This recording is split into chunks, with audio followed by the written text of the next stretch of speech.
지난주에 우리가 바울의 일대기, 바울의 출생부터 이제 전도 여행 쭉 가는 가운데 어디까지 갔었죠? 어디서 불났다 그래서 우리가 마쳤어요?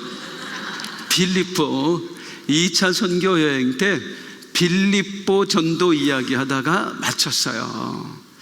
빌립보의 중요성이 뭐예요? 드디어 복음이 대륙을 건너갔다는 거예요.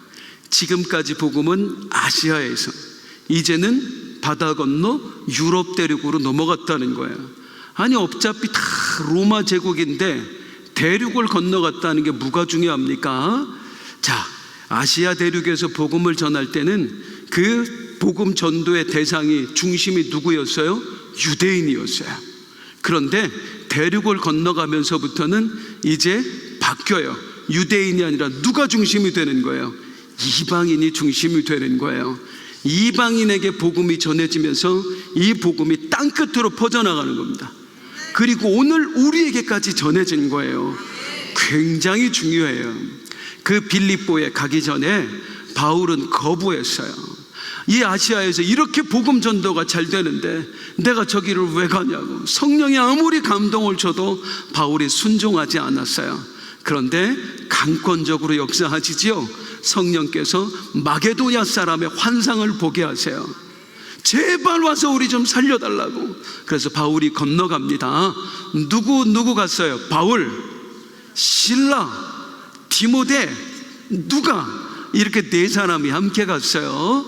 가서 복음을 전하는데, 야, 유대인의 회당이 없어. 회당이 없다는 얘기는 유대인이 없다는 얘기예요. 도대체 어디 가서 복음 전해야 되나 하는데 기도하러 빨레터에 갔다가 누구를 만나요? 자주장사 루디아. 복음 전했더니 예수 영접해요. 얼마나 적극적인지. 우리 가족들한테도 복음 전해주세요. 그날 루디아의 가족 전부가 예수를 믿게 되었습니다. 그리고 나서 바울과 신라가 매를 맞고 옥에 갇히는 일이 발생하죠. 옥에 갇혀서 뭐 했어요? 기도하고 찬송했어요. 그랬더니 지진이 나고 옥문이 열리고 창고가 풀려졌어요. 간수가 다 도망간 줄 알고 자살하려고 했어요. 그때 우리 안 도망갔어요. 죽지 마세요. 그랬더니 그 바울을 보고 하는 얘기, 내가 어찌하여야 구원을 얻으리이까. 그 유명한 대답이 거기서 나옵니다. 주 예수를 믿으라. 그리하면 너와 내 집이 구원을 얻으리라. 우리 집에 가서도 복음 전해주세요. 그래서 그날 간수의 가족들 전체가 다 예수 믿었어요. 루디아의 가족들이 예수 믿고 간수의 가족들이 전부 다 예수 믿고, 그렇게 해서 탄생한 교회가 무슨 교회? 빌립보 교회. 이 빌립보 교회에 보낸 편지가 빌립보서. 자, 아무튼 여기서 이제 복음을 전하고 바울이 나오게 되는데요. 지난주 마지막에 이 장면을 좀 소개해 드리고 싶었어요. 바울이요, 누가를 놓고 와요. 일행이 4명이었는데 그 중에 누가만 놓고 3명이서 나오는 거예요. 이거 대단한 겁니다. 지금 바울이 어떤 상황이었어요? 며칠 전에 죽을 만큼의 매를 맞았어요. 온몸이 지금 만신창이가 되어 있는 거예요. 그런 바울에게 가장 필요한 사람은 누구이겠습니까? 누가입니다. 누가는 의사였거든요. 하나님이 바울을 돌보기 위해서, 연약한 바울을 돌보기 위해서 붙여준 사람이에요. 지금 내가 죽을 만큼의 매를 맞고 이 내 몸이 만신창이가 된 상황에서 누가가 얼마나 필요해요. 그런데 바울은 내 몸보다 영혼이 더 중요한 사람이었습니다. 누가 선생, 여기 남으시오. 여기 남아서 이제 막 예수 믿은 초신자들, 저들을 더 성경 말씀을 가르쳐서 믿음의 터 위에 굳게 세워주시오. 선생님은 어떻고? 내 몸은 괜찮소. 난 죽어도 괜찮아요. 그리고 누가를 놓고 와요. 이게 바울이었어요. 그리고 한참을 걸어서 굉장히 많이 떨어져 있습니다. 그 다음 어디로 갔지요? 데살로니가로 갔습니다. 우리가 지난 2년 전에는 이 데살로니가에 안 갔어요. 베레아도 안 갔었고요. 이번에는 데살로니가 베레아를 갔었습니다. 데살로니가는 그 당시에 굉장히 큰 도시였어요. 이 마게도냐라고 하는 도, 주지요. 미국으로 말하면 주예요. 그 커다란 주의 수도가 되는 도시였어요. 얼마나 큰 도시였겠어요. 여기 가서 복음을 전하려고 하는데 다행히 여기는 유대인의 회당이 있는 거예요. 큰 도시답게 유대인들이 많이 살고 있었어요. 거기 가서 복음을 전했더니 왜 이렇게 전도가 잘 됩니까? 많은 사람들이 바울의 복음을 듣고 예수를 믿게 됐어요. 그랬더니 유대인들이 시기를 하는데 지금까지와 다른 핍박이 바울에게 가해집니다. 지금까지 바울을 핍박할 때는 그냥 유대인들이 자기 스스로 핍박을 했어요. 여기서부터는 누구를 동원하냐면 불량배, 소위 깡패들을 동원합니다. 시장 뒷골목을 주름잡고 있는 깡패들을 동원해서 저들이 바울에게 위해를 가하려고 합니다. 이번에 빌립보에 갔을 때 저희가 그 아고라라고 해요. 그 말로, 거기 말로는요, 우리 말로는 시장터입니다. 그 시장터 유적이 발견돼서 그곳에 갔었어요. 거기 오는 이 데살로니가에 있는 대부분의 관광객들은 거기 알렉산더 대왕이 활동하던 주무대거든요. 그래서 알렉산더 동상에서 사진 찍고 가요. 우리는 알렉산더 상관없어. 우리는 여기가 중요해. 왜? 이 장소가 성경에 나오니까. 그것을 쭉 바라보면서 머릿속으로 상상을 해보는 거예요. 그 깡패들이 어디서 왔을까? 저기 있었을까? 여기 있었을까? 그들이 바울을 잡으러 어디로 갔었을까? 그 상상하는 재미가 얼마나 쏠쏠한지 몰라요. 어쨌든 깡패들이 동원했습니다. 그래서 바울이 큰 위기에 처해요. 그래서 데살로니가 성도들이 바울을 도망시킵니다. 그리고 빨리 가라고. 그래서 바울이 어쩔 수 없이 누구와? 디모데, 실라와 함께 베레아로 가요. 베레아로 갔더니요, 세상에 여기는 분위기가 달라요. 성경에는 뭐라고 써있냐면 베레아 사람들은 너그러워서, 예전 성경에는 신사적이어서, 원어를 보면 순박해서, 이 사람들 순박했어요. 얼마나 바울이 전하는 복음을 잘 받아들이는지. 제가 이번에도 재밌었던 게, 이번에 베레아 갔었거든요. 우리 같이 성지순례 갔던 분들 기억나시죠? 그 관광차를 타고 가는데 이 그리스, 튀르키예 이 지역에 사는 분들은 세계적인 관광지가 많이 있다 보니까 전 세계에서 관광차가 정말 많이 와요. 그러니까 관광객들 오고 관광차 지나가면 그냥 지나가나 보다 해요. 그런데 베레아 사람들은요, 그 아저씨들, 나이 먹은 아저씨들이 관광차 보고 막 손은 들어줘요. 옛날 우리 시골 사람들처럼요. 우리 차를 보고 막 손을 흔들어줘요. 반갑다고. 지금도 그렇게 순박해요. 2000년 전엔 더 순박했습니다. 복음을 전하는데 그걸 다 흡수하고 받아들이는 거예요. 감사하다, 감사하다. 그러고 있는데 이 데살로니가 유대인들이 그 깡패들을 데리고 여기까지 쫓아옵니다. 바울을 죽이겠다고. 그래서 어쩔 수 없이 이 베레아의 성도들이 바울 선생님 안 되겠습니다. 지금 여기를 빨리 떠나야 됩니다. 그래서 바울을 배를 태워서 보냅니다. 그리고 바울이 그 다음에 간 곳이 아덴이에요. 이 베레아에 누구를 놓고 오느냐면 디모데와 실라를 놓고 와요.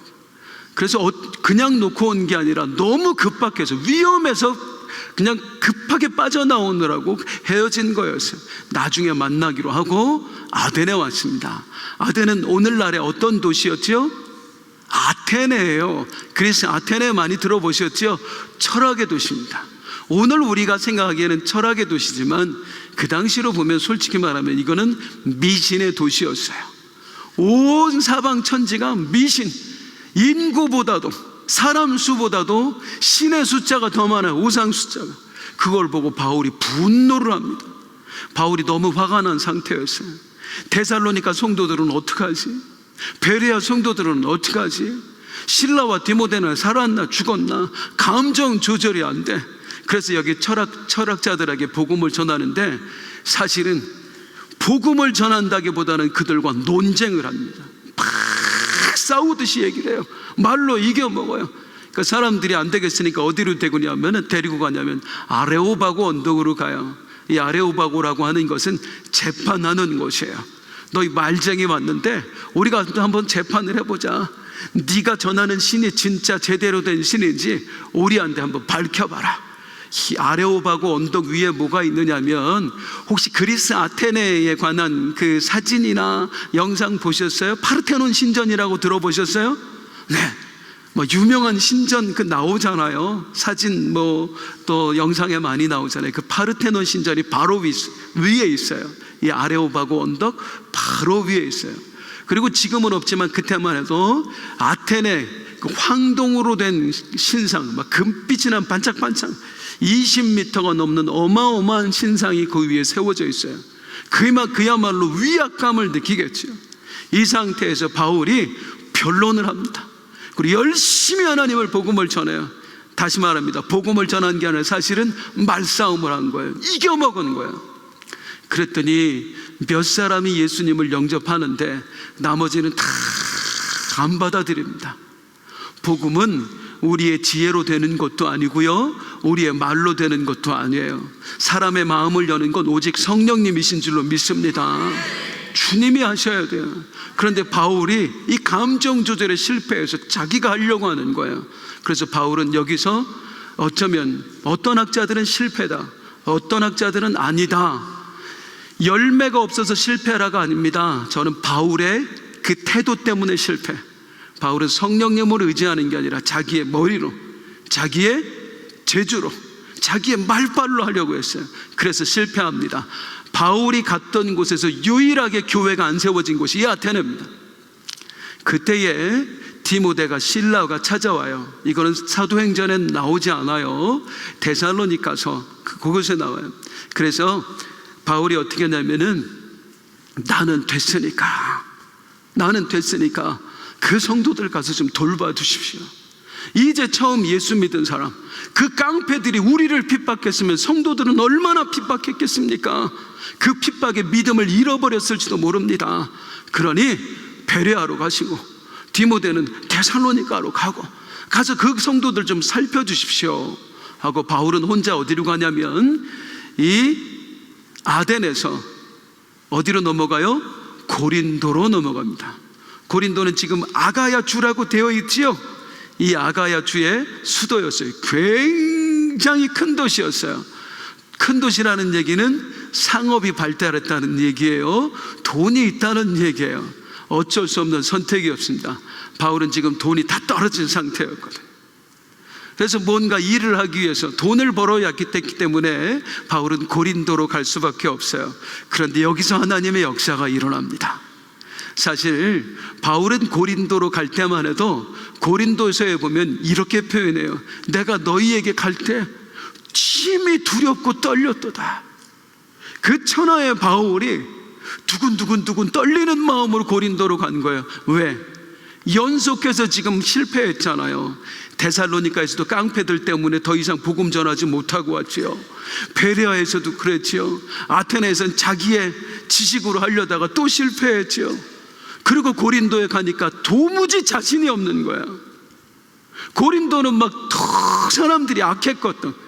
이런 말이 있어요. 고린도스럽다. 정말 퇴폐적인 사람들 보고, 아주 몰란한 사람 보고 고린도스럽다 그랬어요. 여기서는 자신이 없는 거예요. 도무지 내가 여기서 어떻게 복음을 전해야 되나 하는데 하나님께서 역사하십니다. 어떻게 이 두렵고 떨리는 마음으로 바울이 시장에 갑니다. 돈을 벌어야 되니까. 바울의 기술이 있죠. 천막 짓는 거, 텐트 만드는 거. 그래서 천막 짓는 가게로 찾아가요. 나 여기서 일 좀 하고 싶은데 일꾼으로 좀 써주겠느냐고.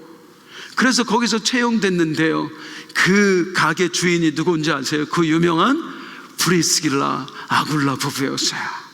로마에서 추방돼서 막 왔는데 여기서 바울을 만나게 된 거예요. 바울의 최고의 동역자 중에 한 명입니다. 두 사람, 이 부부가.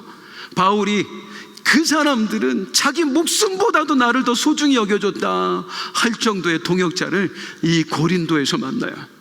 두렵고 떨렸는데 도무지 내가 여기서 어떻게 사역을 하나 싶었는데 하나님은 거기서 바울의 동역자를 붙여주는 거예요. 힘이 나지요. 뭔가 좀 할 것 같아요. 그때 또 한 번 바울을 위로하는 일이 생깁니다. 누가 찾아와요? 실라와 디모데가 와요. 실라와 디모데가 왔는데 그냥 오는 것이 아니라 기쁜 소식을 가지고 와. 바울 선생님, 지금 데살로니가 성도들이 얼마나 예수님을 잘 믿고 있는지 모릅니다. 바울은 빚진 마음이었거든요. 깡패들 때문에 어쩔 수 없이 도망은 나왔지만 내가 괜히 도망 나왔나? 그 성도들 어떻게 하나? 내가 나를 핍박할 정도면 그들도 엄청난 핍박 속에 있을 텐데 예수님 버리지는 않았을까 했는데, 이들이 갖고 온 소식, 예수 잘 믿고 있다는 거예요. 그들이 더 감격스러운 건 뭐냐면, 바울 선생님 쓰시라고 선교비 보내왔어요 하고 그들이 모금에서 보낸 선교비를 봤는데 바울이 마음이 울컥한 거예요. 이야, 하나님이 하시는구나. 그래서 바울이 그 자리에서 편지를 써서 데살로니가 성도들에게 보냅니다. 그게 데살로니가 전후서예요. 거기서 뭘 보내요? 우리 마지막 때에 주님 재림하시면 우리 다 하늘나라에 갑니다. 그러면서 그날을 소망하면서 우리 어떻게 삽시다? 항상 기뻐하십시다. 쉬지 말고 기도하십시다. 범사에 감사하십시다. 이 편지를 거기서 이제 써서 보내는 거예요. 그리고 나서 이제 바울이 이 회당에 가서 또 이제 용기가 나잖아요. 동역자들도 생겼지요. 이제 내가 도망 나왔는데 거기서도 복음이 흥황하다는 얘기를 듣고 용기가 생긴 거예요. 그래서 바울이 회당에 가서 열심히 복음을 전하는데 얼마나 유대인들이 박해를 하는지 여기서 바울의 마음이 또 한 번 꺾입니다. 그러면서 바울이 거기서 화가 나가지고 거기서 한다는 얘기가 옷을 막 먼지를 털면서, 이건 제 표현이에요. 성경에는 그렇게 안 나옵니다만, 내가 다시는 유대인 놈들한테 복음 전하나 봐라. 다시는 니들한테 내가 복음 안 전할 거야. 그리고 바울이 어디로 가지요? 회당 바로 옆집으로 가요. 그 사람이 예수님을 믿었거든요. 디도 유스도라고 하는 사람이 회당 바로 옆에 살았는데 이 사람이 예수 믿었거든요. 그래서 회당 바로 옆에 가서 복음을 전하는데 이게 웬일입니까? 자기는 다시는 유대인 놈들한테 복음 안 전하겠다고 회당을 박차고 나왔는데 회당장이 복음을 들으러 그 집으로 온 거예요. 그리고 회당장 그리스도가 예수님을 영접합니다. 바울이 깜짝 놀래요. 이게 뭐지? 이거는 내가 한 게 아니에요. 내 노력으로, 내 재주로 한 게 아니에요.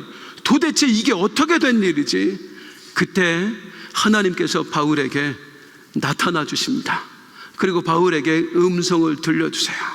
바울아, 힘을 내라. 내가 너와 함께하고 있다. 포기하지 말고 이 성에서 복음을 전해라. 이 성 중에 내 백성이 많음이라. 그때 바울이 용기도 얻기도 하지만 또 한 번 깨닫습니다. 진짜 누가 한다? 하나님이 하신다. 바울은 굉장히 열심을 내는 사람이었잖아요. 열심 DNA가 있다 보니까 바울은 하나님을 의지하기도 하지만 마음 한켠으로는 누구의 열심으로 이 일이 되고 있다? 내 열심으로 되고 있다라는 생각이 있었어요. 그런데 여기서 완전히 꺾여져 버리는 거예요. 누가 한다? 하나님이 하신다. 그런데 이 바울의 이 마음에 확신을 더하는 일이 생깁니다. 그 다음으로 회당장이 된 소스데네라는 사람도 예수를 또 믿는 거예요. 이게 도대체 무슨 일이야?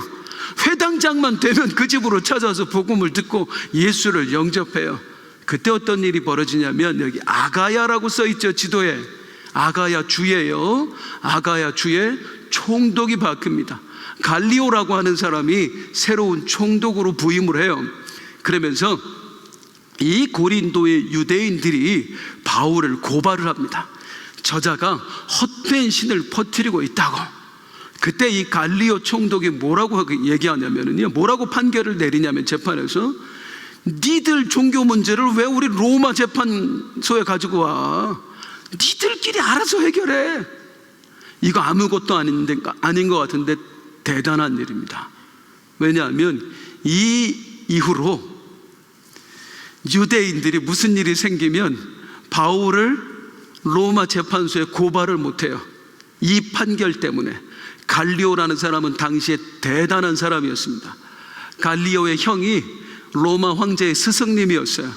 혹시 세네카라고 들어본 일 있으세요? 이름? 그냥 들어봤다고 해주세요. 그 유명한 세네카, 네로 황제의 스승이었습니다. 이 사람이 갈리오의 형이었어요. 갈리오 자신도 굉장한 권력가였어요. 로마 권력의 최정점에 있는 사람, 총독들이 여럿 있는데 그 총독들 중에서도 가장 권력이 센 사람, 이 사람이 이 판결을 내리는 순간 모든 로마의 총독들은 그 판결을 따를 수밖에 없는 거예요. 아무리 유대인들이 바울을 고발을 해도 그 고발이 성립이 되지 않아 무조건 기각이야. 이 일 가운데 바울이 깨닫습니다. 이건 내가 한 일이 아니잖아요.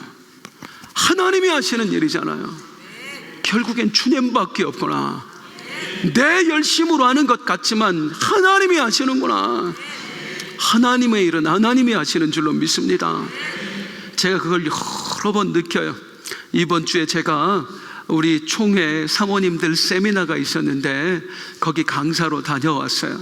가서 말씀을 전하고 왔는데 얼마나 많은 분들이 또 은혜 받고 위로를 얻고 있는지. 그런데 제가 말씀을 전하고 오면서 또 하나님 앞에 투정을 부리는 거예요. 하나님, 내 몸이 조금만 더 건강하면 제가 더 주님의 사역 감당할 수 있을 것 같은데요. 며칠을 그런 마음 갖고 있었는데 주님이 저에게 기도할 때 주신 응답이 있어요. 바울에게 주신 그 음성 똑같이 네 은혜가 되게 족하도다. 무슨 마음과 함께 감동과 함께 주셨느냐면, 네가 약하지 않으면 나 의지해. 너같이 악한 놈이, 너같이 속이 음흉한 걸 품고 있는 놈이, 네가 아멘은 좀 그렇지 않나요? 그냥 마음은 알겠어요. 제가 근데 좀 그렇다. 음흉한 걸 품고 있는 놈이, 네가 강건하고 네가 그렇게 하면은 네가 나 의지하겠어? 그 능력은 너에게서 나오는 게 아니라 나 여호와에게서 나오는 거야. 우리가 약할 때, 약해서 하나님을 의지할 때 결국엔 하나님이 하십니다. 그분이 하나님이에요. 우리는 아무것도 아니에요. 바울이 그걸 깨닫는 거예요. 그래서 바울이 이 고린도를 떠나기 전에 뭘 하냐면 겐그레아 항구라는 곳에 가서 자기의 머리를 깎습니다. 유대인들은 어떤 자기의 서원이나 자기의 다짐이나 이런 거를 이제 내가 그만 멈추겠습니다, 중단하겠습니다, 꺾겠습니다 할 때 머리를 깎거든요. 바울이 어떤 다짐을 했었어요? 다시는 내가 유대인 놈들한테 복음 전하나 봐라. 하나님 앞에서 서원을 했었거든요. 그 서원을 꺾는 거예요. 주님, 내 생각이었습니다. 내 고집이었습니다.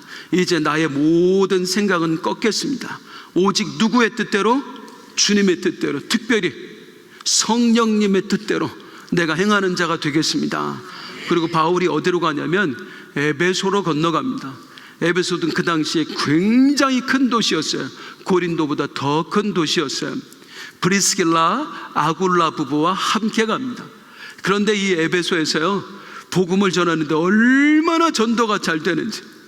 그런데 바울이 여기다 브리스길라, 아굴라 부부만 놔두고 그냥 거기를 떠나는 거예요.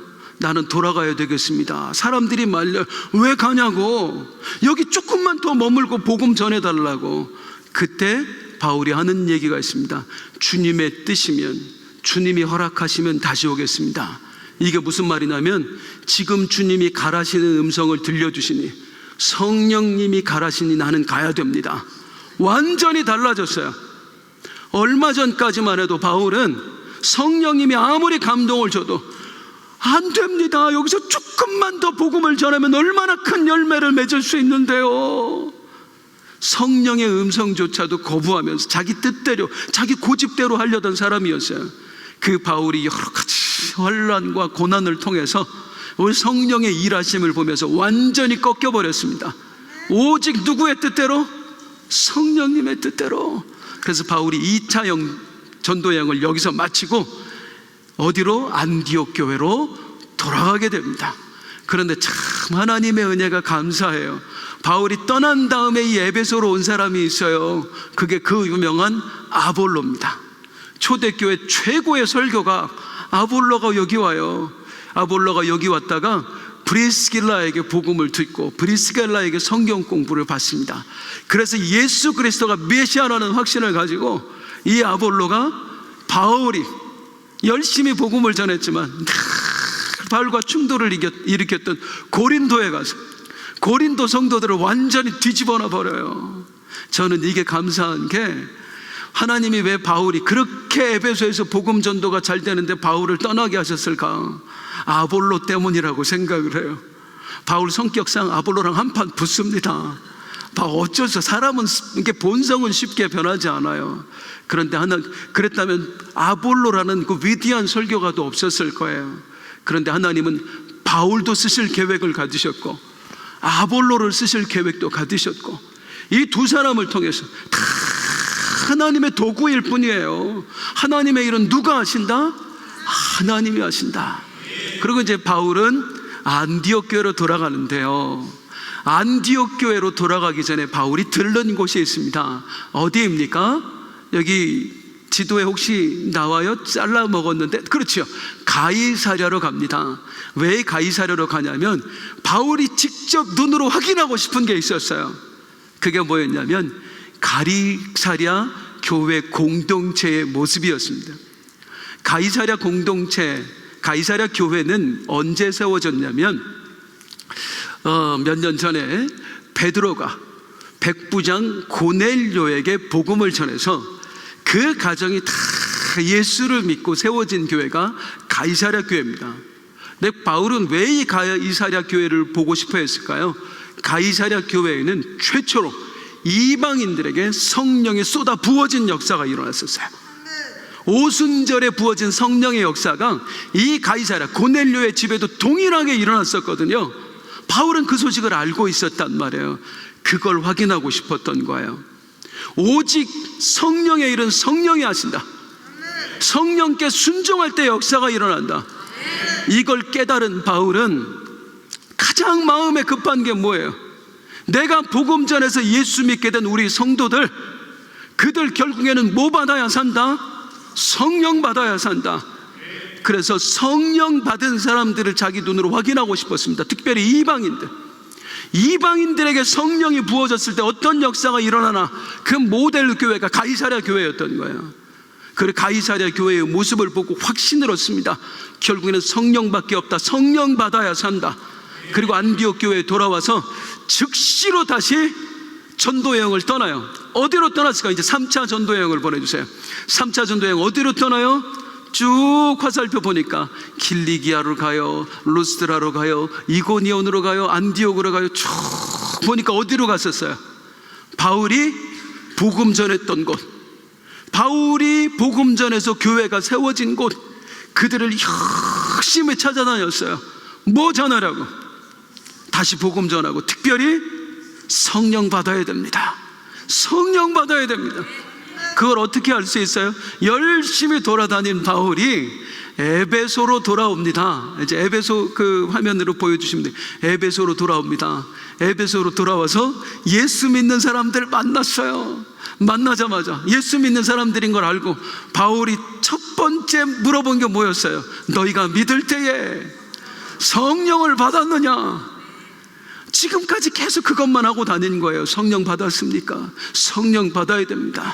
우리는 성령의 능력으로 살 수 있습니다. 그것 전했기 때문에 에베소에서 와서도 너희가 믿을 때에 성령을 받았느냐. 그리고 이 에베소에서 열심히 하나님의 말씀을 전하며 동시에 성령 사역을 합니다. 엄청난 기적의 역사들이 쏟아져 일어나요. 그 성경에 보면 바울의 앞치마, 손수건만 대고 병든 자가 나고 귀신이 떠나가는 역사가 일어났대요. 성령을 더불어 성령을 의지하여 성령의 기름 부으심 가운데 사역을 하니까 이제까지 바울이 사역한 것과는 비교가 안 되는 엄청난 역사가 일어나요. 도시 전체가 바뀌어집니다. 지금까지 바울이 복음을 전하면 몇 사람 예수 믿고 몇 사람 변화되는 수준이었는데, 이 에베소에서는 도시 전체가 변화되는 거예요. 바울이 이 에베소에서 3년을 머물면서 사역을 합니다. 어떤 일이 벌어지냐면, 이 에베소에 아데미 신전이라고 하는 아주 유명한 신전이 있었어요. 이번에 혹시 성지순례 가셔서 그 신전을 보고 오신 분들 계신가요? 징그럽게 생겼어요. 아데미 여신은 어떻게 여신상이 생겼냐면 이 가슴에 소음낭, 음낭이 뭔지 아시지요? 소음낭이 온몸에 주렁주렁 달렸어요. 굉장히 징그럽습니다. 다산의 여신이에요. 그러니까 온 도시가 얼마나 문란하겠습니까? 에베소는 그런 곳이었어요. 요즘 우리가 주일날마다 에베소서 묵상하고 있는데 에베소는 그런 도시였어요. 그런데 이 아데미 여신이 굉장히 인기가 많았습니다. 로마 전역에서 이 아데미 여신, 그 여신 앞에 기도를 하러 사람들이 모여드는 거예요. 그 신전이 어마어마하게 컸거든요. 파르테논 신전보다 훨씬 더 컸거든요. 그래서 이 사람들이 뭘 주로 먹고 살았느냐면 로마 전역에서 사람들이 아데미 신전에 오니까 아데미 신전 모형을 만들어서 조그만 우상을 만들어서 팔아먹고 살았단 말이에요. 장사가 안 되는 거예요. 예수쟁이들이 얼마나 많아지는지 이 우상이 팔리지는 않는 거예요. 그래서 이들이 어떤 일을 벌입니까? 폭동을 일으킵니다. 저 예수쟁이들 잡아 죽여야 되겠다. 그래서 바울이 복음 전하고 있는 그 두란노 성원에 갔더니 바울이 없어. 그래서 대신 성도 2사람 가이오와 아리스타고를 잡아다가 원형 경기장에 가둬놓고 수만 명이 모여서 위대한 아데미야, 위대한 아데미야 몇 시간을 소리를 질러요. 그리고 위협을 하고 죽이려고 해요. 이 소동의 소리를 그 원형 경기장에서 바울이 있었던 서원까지 얼마 안 떨어졌거든요. 1km도 채 안 돼요. 수만 명이 소리 지르니 그 소리가 무슨 소린가? 바울이 나와서 보니까 자기 성도들이 끌려갔다는 거야. 바울은요, 성도 사랑에 있어서는 따를 자가 없었어요. 수만 명이 위협을 하고 있는 그 상황에서 바울이 뛰어들어가서 우리 성도 살려내라고 하는데 바울이 가면 죽잖아요. 성도들이 붙잡고 놓아주질 않는 거예요. 절규합니다. 나를 놔달라고. 나 들어가야 된다고. 내 성도 죽는 꼴을 내가 어떻게 보냐고. 근데 여기서 역사가 일어납니다. 자, 이 직전에 바울은 에베소에서 또 한 번 성령의 음성을 듣습니다.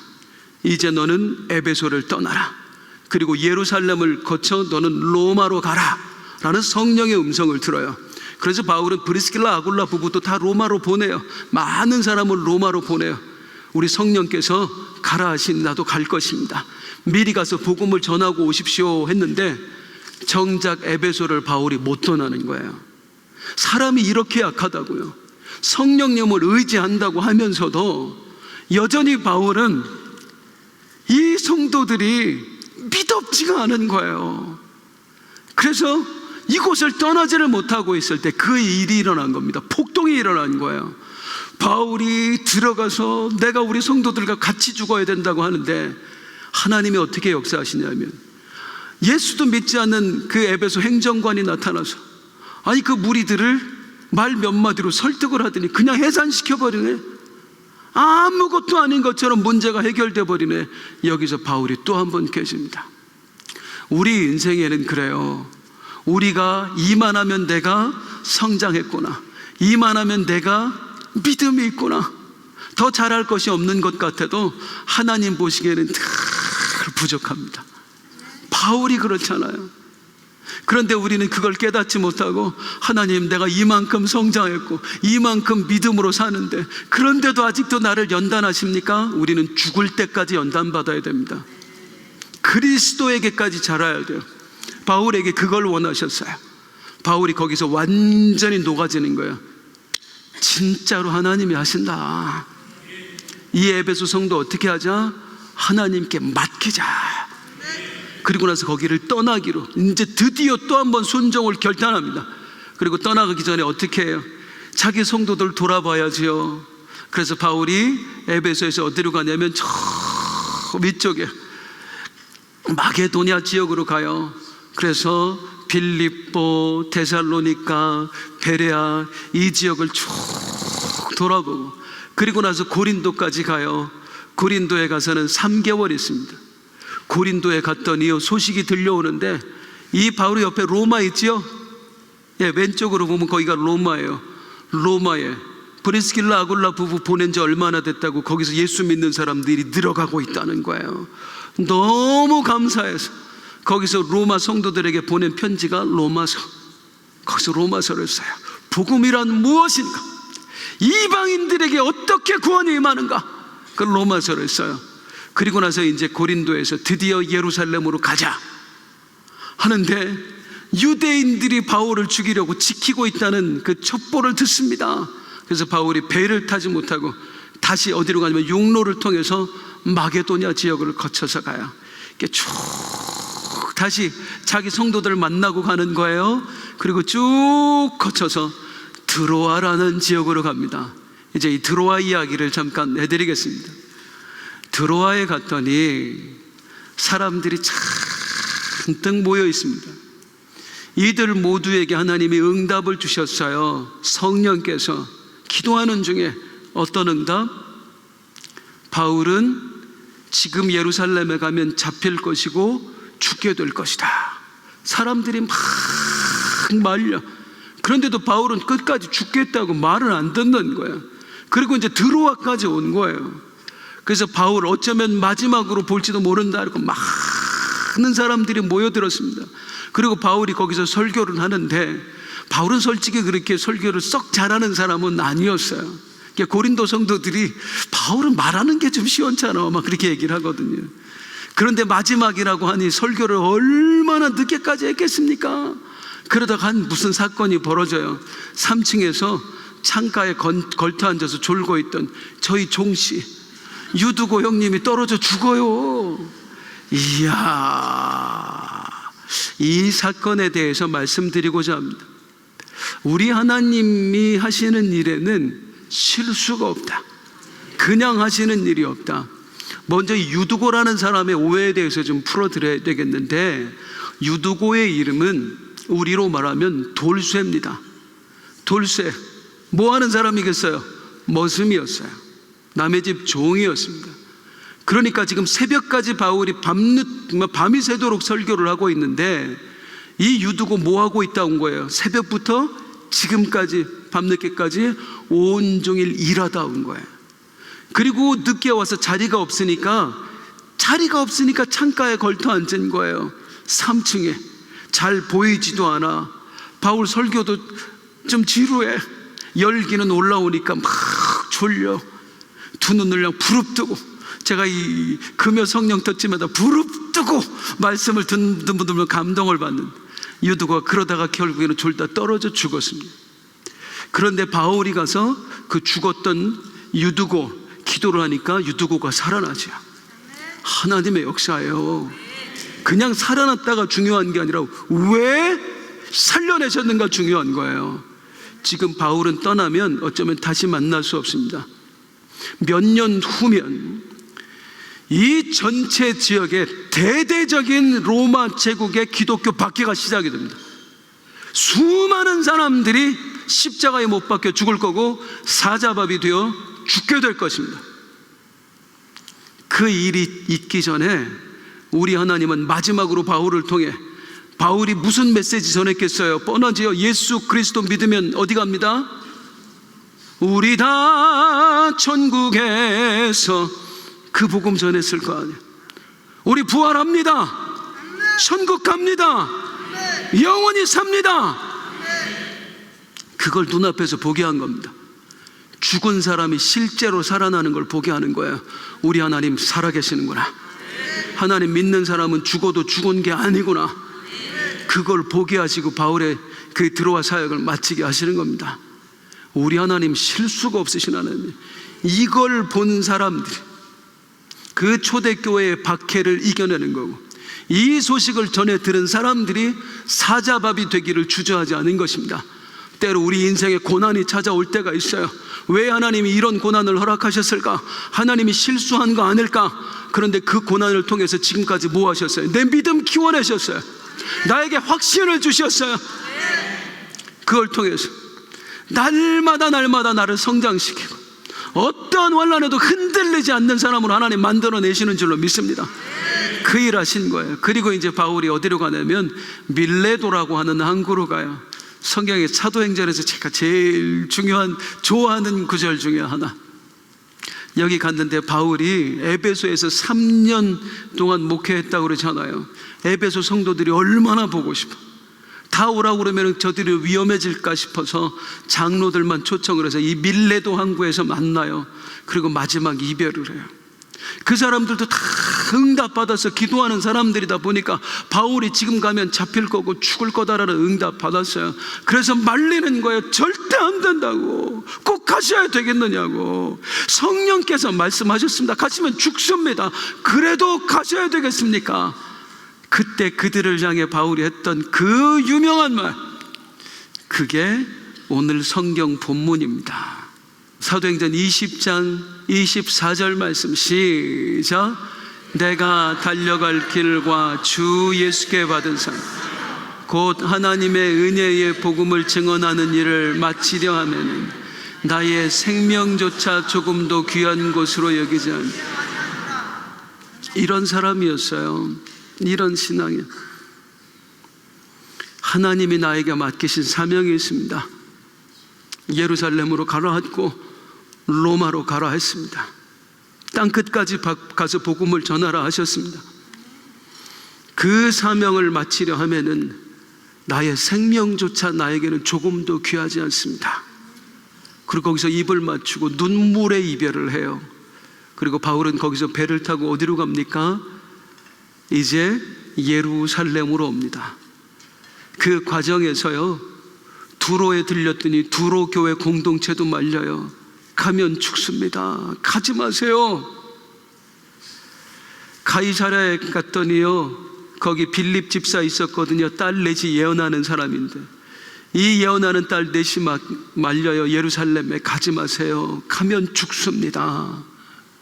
아가보라고 하는 유명한 선지자가 있었어요. 예언하는 사람이요. 그 사람도 와서 얘기하는 거예요. 가지 마세요. 가면 죽습니다. 그러자 지금까지 잠잠히 있던, 그냥 영원히 바울을 떠나지 않고 바울 곁을 지켰던 누가가 울면서 말려요. 선생님, 꼭 가셔야 되겠습니까? 안 가시면 안 되겠습니까? 그때 바울이 그들을 향해 했던 말 소개해 드리겠습니다. 사도행전 21장 13절 시작. 바울이 대답하되 여러분이 어찌하여 울어 내 마음을 상하게 하느냐. 나는 주 예수의 이름을 위하여 결박당할 뿐 아니라 예루살렘에서 죽을 것도 각오하였다. 이 말에 더 이상 아무도 말리지 않습니다. 주의 뜻대로 하소서. 주의 뜻대로 하소서. 그리고 바울은 예루살렘으로 갑니다. 예루살렘으로 가서 결례 예식을 행하기 위해서 성전에 갔다가 유대인들이 모함을 씌우지요. 어떻게 해요? 바울이 성전에 이방인을 데리고 들어왔다. 유대인에게 몰매를 맞습니다. 죽을 정도로 맞아요. 죽으려고 하는 그 순간에 로마의 천부장이 와서 로마 군대가 바울을 붙잡죠. 그래서 바울이 옥에 갇힙니다. 옥에 갇히기 전에 마지막으로 나 우리 유대인들에게, 우리 동족들에게 하고 싶은 이야기가 있다고. 그리고 그들에게 뭘 전해요? 내가 만난 예수, 내가 만난 예수 간증하고 바울이 이제 예루살렘 감옥으로 들어가게 됩니다. 이게 지금까지의 이야기예요. 이제 다음 주에는 그 다음 이야기, 그리고 바울이 순교하기까지 이제 사도행전 마지막을 향해서 달려갈 것입니다. 사랑하는 성도님들, 지난주에 이어서 오늘까지 또 앞으로도 우리가 함께 살펴보겠습니다만은, 제가 자주 드리는 말씀입니다만 바울과 우리는 성정이 같은 사람이에요. 똑같은 사람이에요. 똑같아요. 그러고 해서 별다릅니까? 아까도 말씀드렸습니다만 고린도에 갈 때 뭐라고 얘기했어요? 내가 심히 두렵고 떨었노라. 바울도요, 겁이 났고요, 바울도요, 맞으면 아팠고요, 힘들었고요, 염려됐고요. 그런데 그 바울은 자기에게 주어진 사명을 위해 생명을 걸었어요. 예수를 위해서라면, 예수님이 맡기신 사명을 위해서라면, 내 영혼을 위해서라면 내 목숨도 아깝지 않은 사람, 그런 나와 그런 바울과 저를 늘 비교해 보는 거예요. 오늘 내가 원망하고 있는 이 원망거리가 되나? 내가 기도하고 있는 게 정말로 내가 간절히 기도해야 될 제목인가? 더 급한 게 나에게 있지 않을까? 하나님, 왜 나에게는 이 믿음이 없을까요? 왜 나에게는 이 애절함이 없을까요? 이 사랑이 없을까요? 물론 바울도 죄인입니다. 예수님에 비하면 정말 먼지만도 못한 죄인입니다. 그 죄인도 이렇게 하는데, 먼지만도 못한 사람도 예수님을 닮기 위해서 몸부림치는. 사랑하는 성도님들, 오늘 우리 무엇을 위해 살아야 될까요? 요즘 성도님들 많이 어렵다 그래서 참 마음이 아팠어요. 이번 주에 올해 들어서 한 건의 계약도 없었습니다 라는 문자를 받고 며칠 동안 얼마나 마음이 힘들었나 몰라요. 어떤 성도님 또 만났더니 요즘 진짜 힘들어요 목사님. 그 이야기를 듣고 또 마음이 아팠고요. 그래서 우리 성도님들 위해서 기도하고, 하나님 복 주세요, 하나님 은혜 베푸세요, 제발 사업장 무너지지 않게 해주세요 하고 기도는 합니다만, 그럼에도 우리에게는 더 중요한 게 있다고요. 주님께서 나에게 맡기신 사명이요. 내 삶은, 내 사업장은 주께 맡기고, 내 건강도 주께 맡기고, 내 아이들도 주께 맡기고, 정말 주님이 하실 거라고 믿으면 정말로 주님께 맡기고, 우리 그 주님을 위해서 한번 살아보지 않겠습니까? 그 주님 맡기신 사명을 위해서 한번 뛰어보지 않으시겠습니까? 우리 일어나서 함께 찬송합니다. 십자가의 길, 순교자의 삶.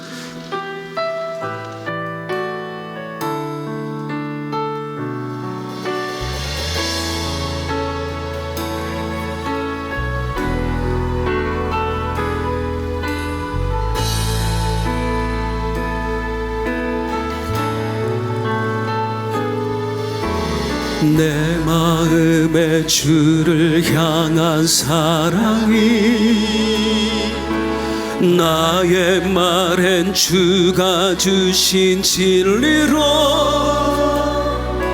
나의 눈에 주의 눈물 채워 주소서.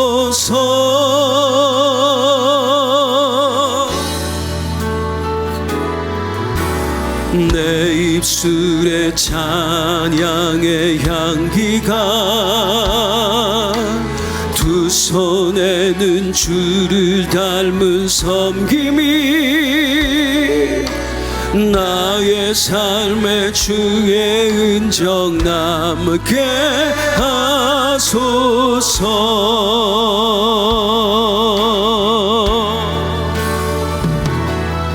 하나님의 사랑이 영원히 함께하리.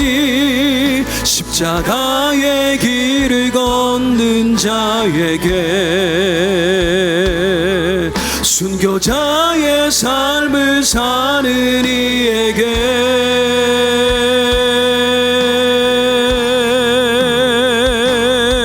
조롱하는 소리와 세상 유혹 속에도 주의 순결한 신부가 되리라. 내 생명 주님께 드리리.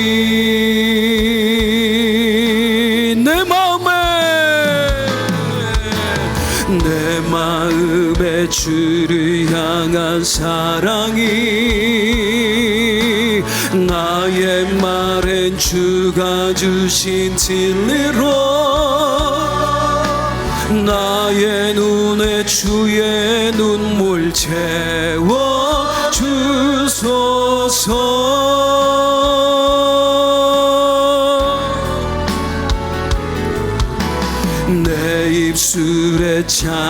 찬양의 향기가 두 손에는 주를 닮은 섬김이 나의 삶의 주의 흔적 남게 하소서.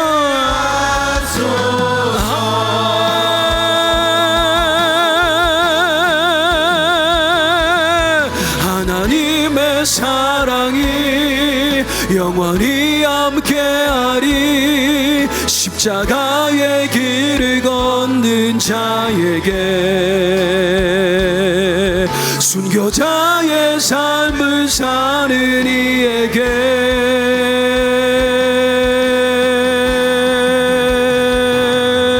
조롱하는 소리와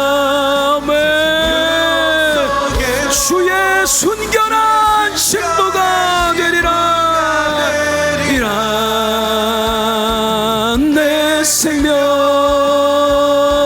주님께 우리 두 손 높이 들고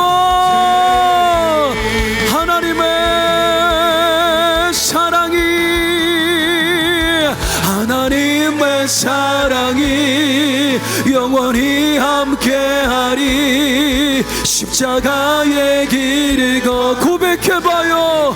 온 마음으로 고백해봐요. 함께 사는 이에게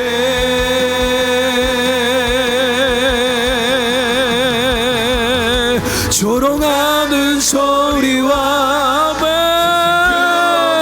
매도 주의 순결한 신부가 되리라. 내 생명 주님과 교제하고 계십니까? 만나고 계신가요? 다시 한번 하나님의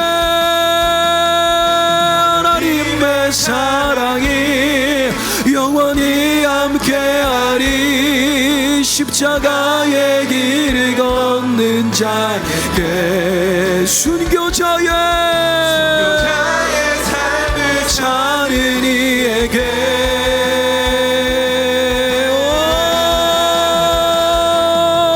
조롱하는 소리와 세상 유혹 속에도 주의 순결한 신부가 되리라.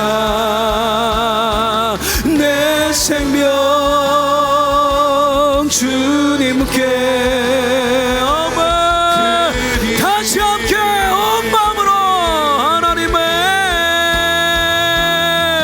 하나님의 사랑이 이제 기도하실 분들 올라오세요.